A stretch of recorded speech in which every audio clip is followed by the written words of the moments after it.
ang nandito tayo sa lupa. Ang kailangan natin ay pag-ibig ng bawat isa sa atin. Ano masasabi mo ngayon? Dasal, pray lang kayo. Kung ano man lahat ng bagay, mayroon talaga ayos sa lahat. Also, ang sabi, mayroon si Jesus, mayroon si Jesus Christ. Katapos, bahala na siya ang gagawa ng paraan, kapayapaan at katahimikan ng lahat. Huwag na kayo mag-isip. Minsan sa isipan natin dito, nanood lang tayo, nag-iisip na tayo, ganito. Ang sabihin mo, isipin mo, Lord, maraming salamat. Ako ay maglingkod sa iyo at pinagingkoran ko ang pamilya ko, pinahal ko yung mga kapwa ko.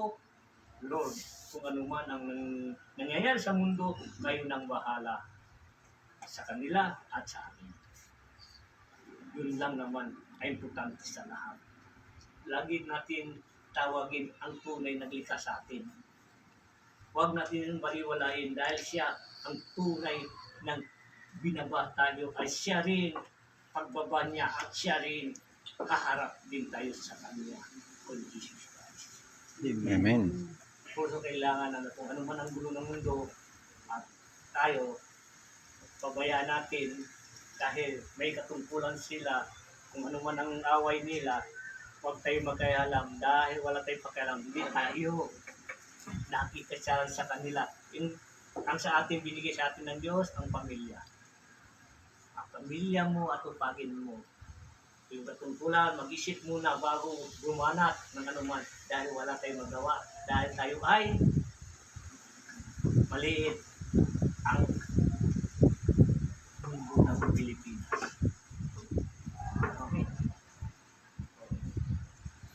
Dahil sabi ng Ama, huwag natin sayangin ang panahon kung paano kayo, kung ano man ang bagay, ay nalinglang kayo at may umago sa inyo, huwag niyong isipin yan. Dahil sa yan, sinusurubot lang kayo, sinaasam lang kayo. Kung tutusin, wala rin sa kanya yan, sa akin yung lahat. Ako ang mag-uusig sa kanila, sa pangalan ni Jesus. Amen. Kung minsan sa atin, may kasakiman din tayo. Tama, hindi. Hindi nyo alam, ang lahat ang kinuha natin, ang lahat kinain natin, ang pinakain natin yung espiritu ng Diyos, yung katawan ng Diyos na nagbigay ng pagsamantalang buhay, hindi sa iyo. Pinatibay mo lang katawan nito. Ang katawan nito ay binigay sa ng Diyos pagsamantala. Siya ang kumakain, siya nakikinabang, hindi ikaw. Dahil itong katawan nito, kung nagdupok na ito, wala na ito. Dahil wala ka na sa katawan nito. Dahil parang sasakyan lang yan, na wala lang Spartak, dinamandar ang iyong makina. Puso, lahat, nakikita ko, ang katapangan nila, akala nila wala na sila katapos, may hangganan ka anak, dahil siya, ang lahat yan, pagsamantala lang, pinahiram lang sa ating lahat. Sinong matapang tumagal dito sa mundo? Wala. Dahil sinayang yung kinabukasan niya, sinayang din ang pamilya niya, ang lahat ng bagay ay nasayang. Kung sabi niya, may Diyos pa rin, ang Diyos ang tunay tagaligtas. Pumiling kayo, magdasal kayo, kung ano man naramdaman niyo, masakit ang loob niyo sa bawat isa narinig niyo sa kanila, umiling kayo, Lord, kayo nang bahala. Alam ko ay darating kayo, ay kayo ang magpupuno ng bawat puot, galit sa amin, at kayo ang maging sandata namin para pagbabago namin lahat. Tama po o hindi? Tama po, ma. Dahil ang lahat siya walang katapusan, basta si Jesus Christ ang ating pinag-uusapan. Kung humingi tayo ng gabay, sa Kanya tayo, dahil siya ang bahala sa atin, dahil siya ang nagbigay ng hirang, siya rin ang tumubos sa atin, ang Diyos ng liwanag, dahil siya ang tunay na sin binigay tayo ng buhay. sa pangalan ni Jesus. Amen. Ang masasabi ninyo? Ubayan natin sa Diyos. Kung ano man ang gulo sa Pilipinas, ubayan natin sa Diyos. Dahil buong mundo, alam nila darating ang Diyos sa Pilipinas. Huwag na tayo, kung ikaw ay naniniwala at darating sila, dapat tumahimik ka na. Dahil alam natin may nakatakda darating sa Pilipinas. Kailangan natin, pagdating ng orasyon, siya ang maglilinis sa lahat. Sa kanya pa rin tayo haharap sa ang lahat. Dahil siya ang tinakda, binaba dito sa Pilipinas. Diyos nang iwan. Por so lahat tayo, nangyayari sa ating away ng gulo, ang kailangan na lang natin, mag-pray. Huwag na tayo mag-away-away, huwag na tayo magbintas ng hindi maganda. Hindi ba lagi nang naiisip dito sa Pilipinas darating ang tagaligtas, ang nakatakda.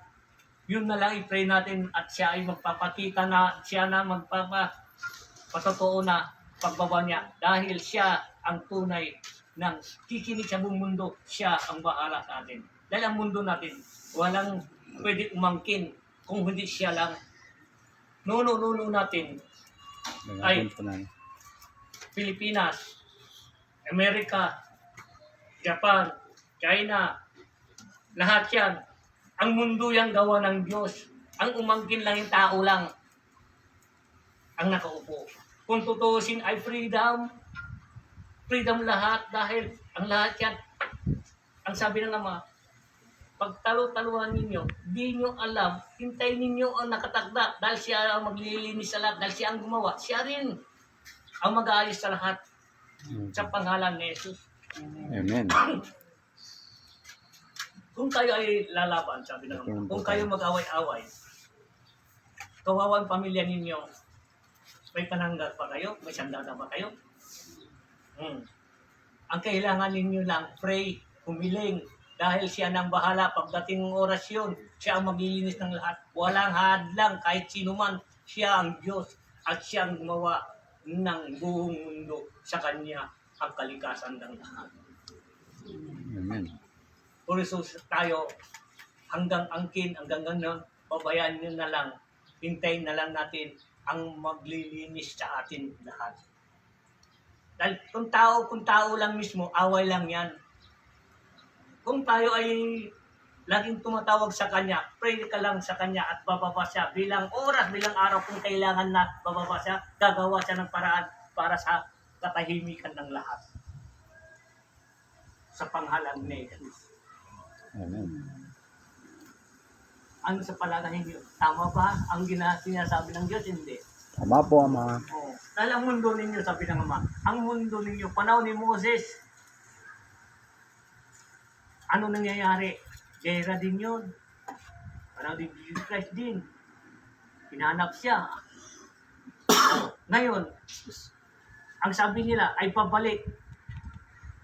Ang babalik ang tunay tagaligtas. Bakit di tayo humiling sa Kanya pagbalik niya? Siya na maglilinis sa atin. Siya na magliligtas sa atin. Ano pang gagawin natin kung naghintay na lang tayo dahil alam natin ay darating ang tinakda dito sa mundo natin. Sa buong mundo yan.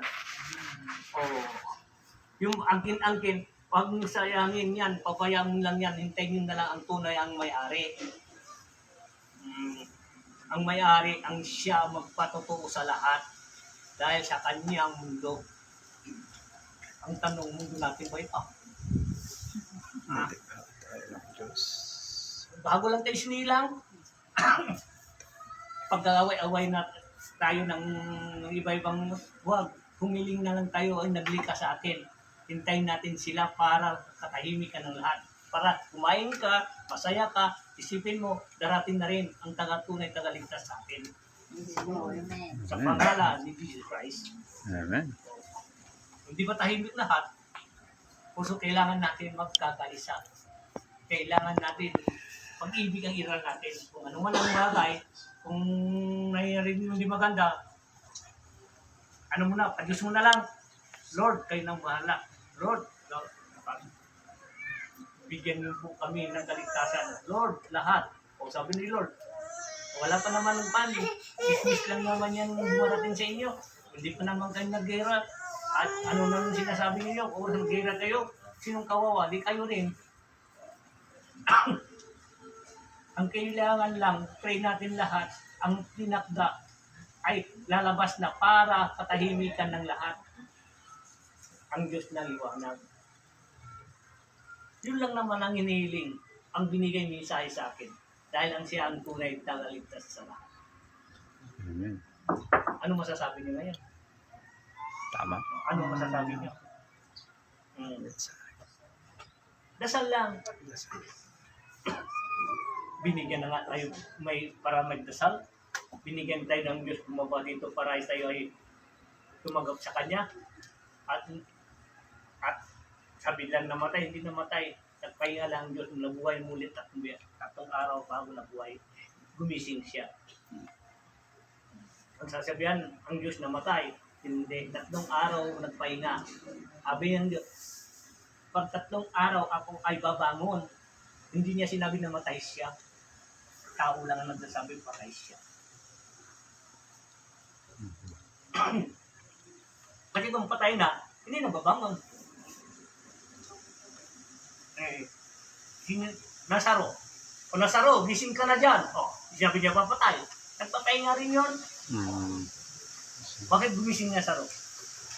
Natutulog ako. Natutulog. Natutulog. Ano sabihin nito? Nasaro, gumising ka na dyan. Masabi mo patay. Sa Diyos na po ama, 2 oras ang patay. O, nagpahinga lang yun. Nagiyakan ng mga anak ko, asawa niya. Sabi ko asawa niya, magdasal kayo. Yes. Hilingin niyo sa Diyos na ibalik ang buhay ng nanay. Yes. Pagdating po ng 2 oras, ang tumigat siya. Kung nagsalita sa sabi niya ganun, buhay ang Diyos. Yes. Buhay ng Diyos. Totoo yun. Buhay ang Diyos, sabi niya. Kasi ganito niya po ako, pahilit na lahat. 2 oras at dahil sabi napatay na siya, kaya lang magising siya. Sabi niya buhay ang Diyos. Siyempre, yun ang dapat natin isipin. Ang Diyos ay buhay. Hindi namatay, nagpahinga. Yung mga araw, pinarusahan siya, sinaksak siya. Hindi naman sinabi niya, mamatay ako. Babangon ako sa 3 araw. Ang patay-patay na yung nagbuhay 2 oras, ang lahat, huminto lahat, ang makina sa katawan niya, ang nagbabago. Kasi ngayon, umandar ulit lahat na buhay. Ibig sabihin, pinahinga lang ng Diyos ang lahat ng katantapan sa katawan niya. Tama, hindi. Doon ay makina din. Kung namatay, hindi masira. Hanap yung mga minsan, hindi umandar. Pinandar mo, umandar. Dahil nakunik-kunik na. Dahil may hindi mo ganyan. Dahil ang Diyos kasi, walang posible sa Kanya. Dahil siya ang tunay natin Diyos. Amen. Tunay ka lang. Ano, sa tingin ninyo, namatay po ang Diyos? Hindi. Hindi po. Bakit sinabi niya ay babangon ako sa 3 araw, ibig sabihin pinaghirapan niya, napagod siya at anong ginawa sa kanya dahil siya nagpahinga muna at 3 araw at babangon na. Hindi siya patay. Tayo lang nagsabi patay. Huminto lahat ng mga bagay sa kanya dahil babangon siya. Hindi niya naman sinabi patay siya. Kung sinabi niya patay siya, wala nang gisingan. Sa aking katawan niya po ang kasama niya. Kasama niya. Oo. Hindi naman espiritu ang tunay na pati katawan niya dahil nagpahinga lang siya, babangon ako sa 3 araw. Puso kailangan natin lagi pray. Dasal sa iyong sarili, sa mga kasamahan, lahat tayo. Dahil alam natin ang tunay na tagaligtas natin ngayon dito sa mundo. Amen. Dahil kailangan natin, pagdating ng orasyon, ay magpapasalamat tayo. Dahil sila rin ang magpatotoo kung sino bang tinakda. Ang sabi sa akin ng Ama, mayroon ako, ibababa ko ang tao. Pagbababa namin, pakilala namin ang tao yon kung sino at kung tunay kong pamilya. Sino aking anak. Dahil Sila dalawa ang bababa. Si Yahweh at saka si Jesus. Dahil ipakikilala nila ang pinagda, ang iyong na binaba nila. Dahil kung sila ang magpapakilala, no comment mo na sa buong mundo. Dahil siya ang Diyos, siya ang tagaligtas, siya ang naghirang sa ating lahat sa pangalan niya. Amen. Puro sa atin, kung ano man ang bagay, mga problema natin, ipa-Diyos na lang natin, bahala na siya mag-aayos sa lahat. Lagi tandaan natin, mag-pray lagi tayo, humiling tayo, kung ano man ang kailangan natin sa Kanya, bawat lakad natin, bawat kilos natin, humiling tayo sa Kanya para bibigyan tayo ng kasagutan doon ang hiling natin. Hindi yun, hiling ka ngayon hanggang bukas, dalawa, kasi humiling na ako, hindi yun. Dahil kailangan mag-report ka kung ano man ang hiniling mo, hanggang doon lang yun. Puso, walang man ang magsasabi hanggang to be continue, hindi yun. Dahil ang yun, nagbabantay sa inyo, may hangganan yun. Dahil mag-report din yun. Dahil ang kailangan natin, kung paano natin, kung tayo ay tuloy-tuloy binabantayan ng Diyos, ang Diyos, 1 billion-milyon tayo dito sa buong mundo, hindi tayo mabantay dahil ang magbabantay sa atin ay mga angel.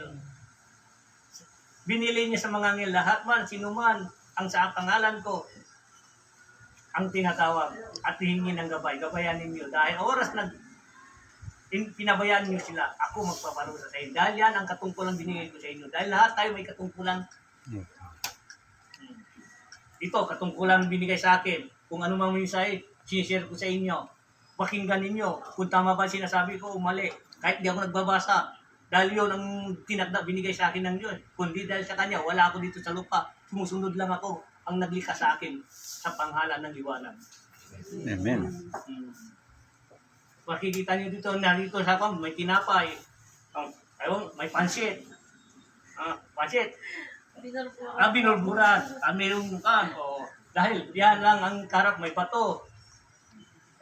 Dahil ang lahat yan, sabi ko, ang mensahe lang ang binibigay sa akin, yun ang pinapaliwanag ko sa lahat. Pakinggan ninyo kung tama ba o hindi. Dahil ang gusto ng Diyos ay pag-ibig ang bawat isa sa atin.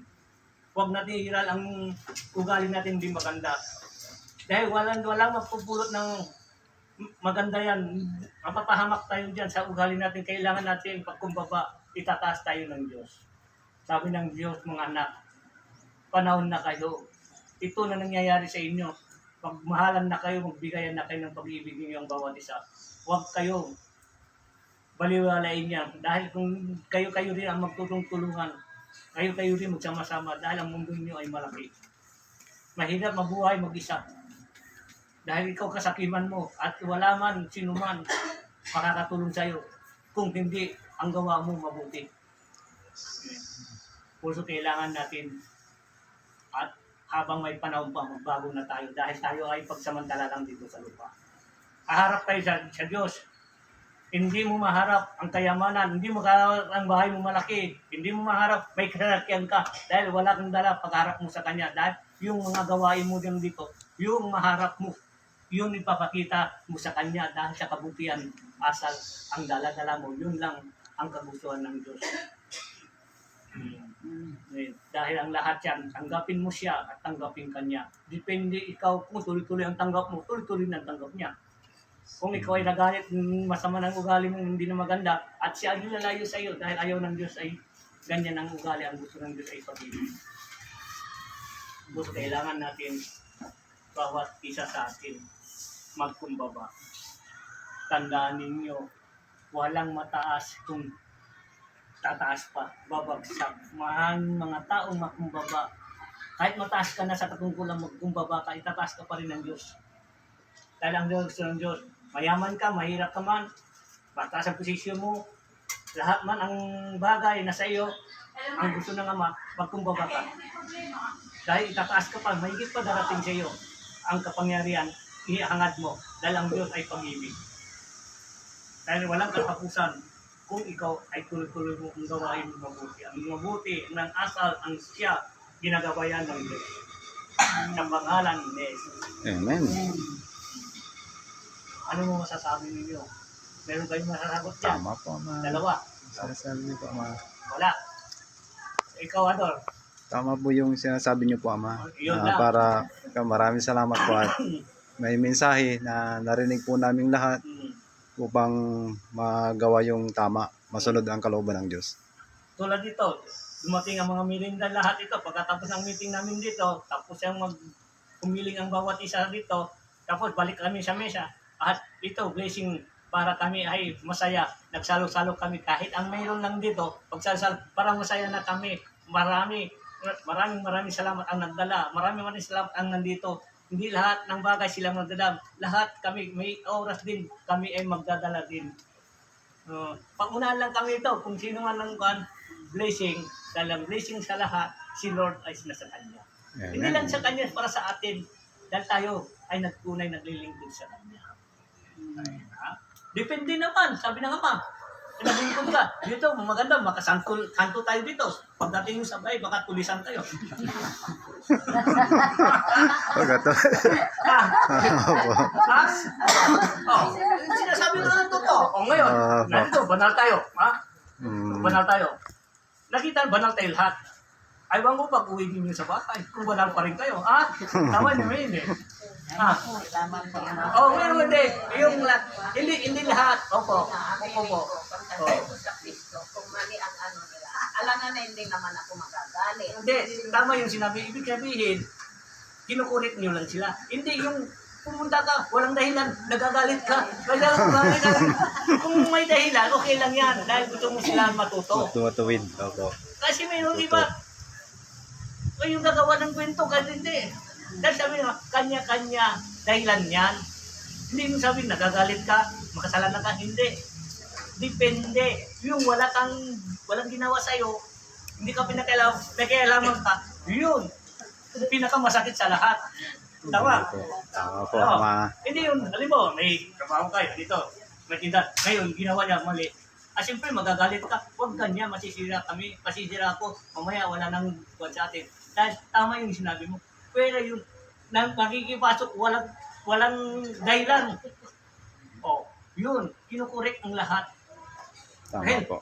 Kung sa pamilyang pagalitan mo, natural lang. Gusto mo na siyang kikorek. Kung mali. Mayroon diyan, gusto niya lang gugulin ng pamilya. Ano yun? Tama kung gawa nila mali. Mali. Kasi yung mga tao, mga magulang, yung pinapagalitan nila mga anak yung pinagsabihan, nakita yung kamalian. Totoo yun. Ang Diyos nga, nagtatampo din sa mga anak ng Suwail. Ano masasabi nyo ngayon? Nandito sa pulisan. Oo. Kung sabi ng Ama, kailangan kung anumang kamo muna, hindi lahat sabi ng kahit sa paggalit, ako nakaintindi sabi ng Ama. May galit para matubos na. Yung walang dahilan, yun ang masama doon.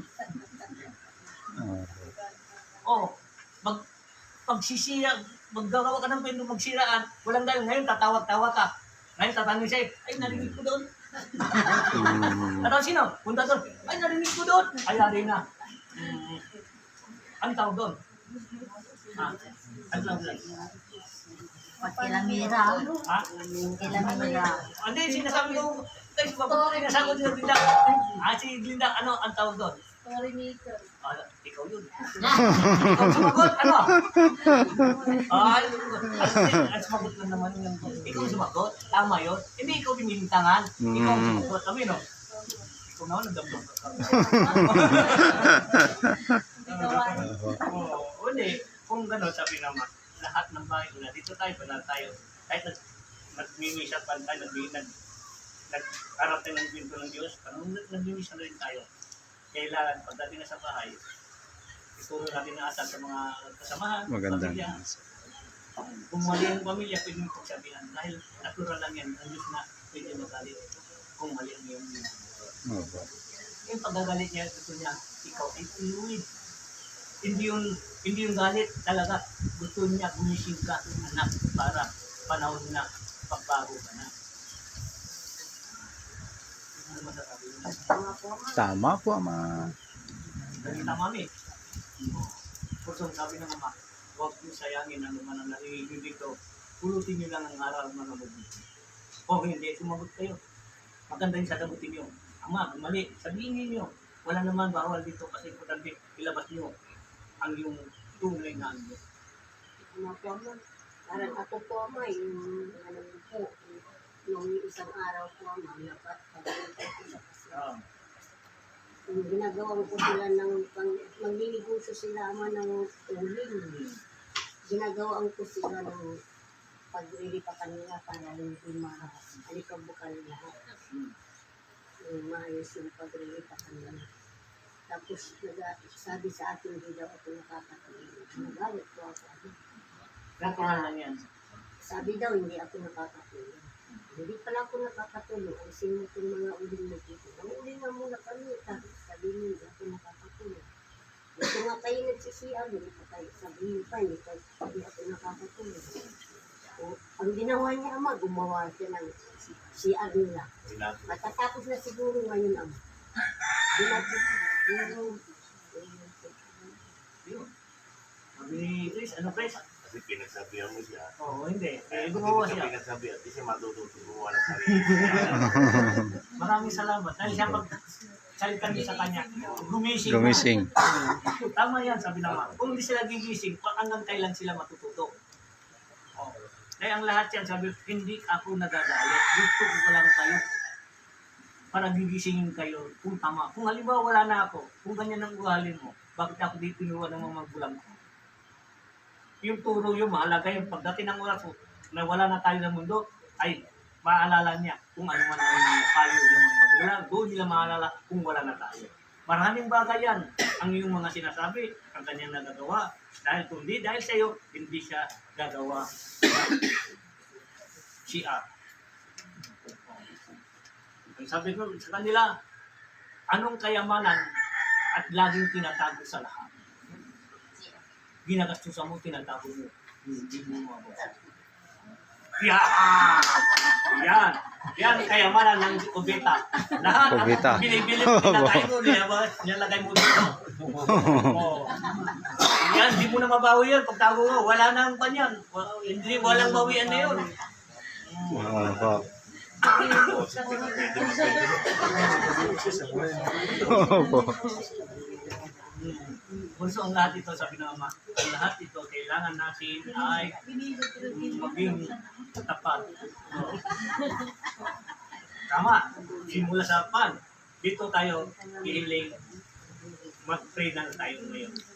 Pumiling tayo ulit, pasalamat tayo sa Ama, kahit kunting paliwanag niya, masaya rin tayo, marami pinatutuan sa pangalan niya. Amen. Palakpakan natin sa ito. Hapon po sa inyo pong lahat mga nanonood. God bless po sa lahat. Maraming salamat po. Very good. Hindi mo ka sana, 2:60 Tama na yan. eh.